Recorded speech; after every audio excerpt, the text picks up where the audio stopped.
Police in Wajir are in pursuit of suspected Al-Shabaab militants following the killing of 2 residents in the area and destruction of communication masts. According to Tarbaj Deputy County Commissioner Andrew Mweti, the militants detonated an IED at the masts before killing the 2 road construction workers.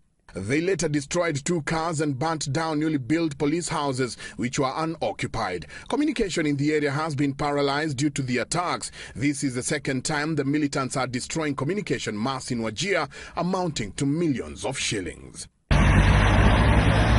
Elsewhere, 3 police officers in Kwale are still nursing wounds following attacks by unknown assailants. One of the assailants was shot dead after a foiled attack at Kombani AP camp in Kwale County. The officers were manning the Kombani roadblock along Lunga-Lunga-Likoni Highway next to Kombani AP camp before a unknown number of attackers emerged at the gate with crude weapons and attacked the officers. Confirming the incident, Kwale County Commissioners Kutswa Olaka said that they suspect the thugs might have targeted to steal guns from officers but were overpowered.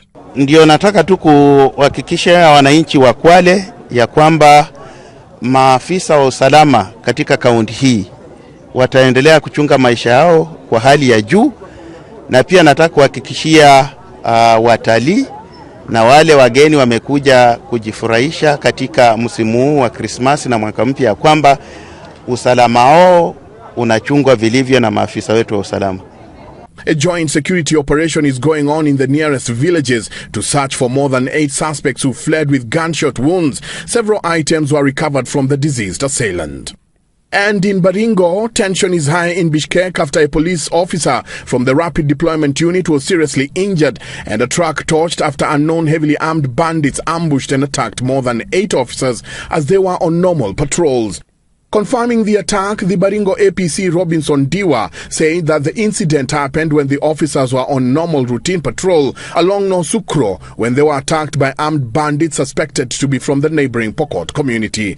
This is a trend that at current, but it has just recurred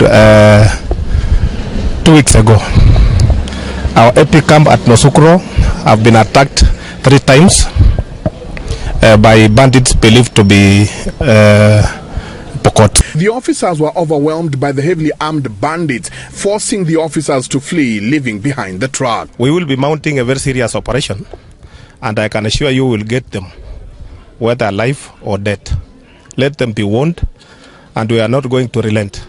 The injured officer was airlifted to Nairobi for further treatment. The incident comes just a day after armed bandits tried to steal livestock from Arabal area in Baringo South sub-county, but they were repulsed by police officers.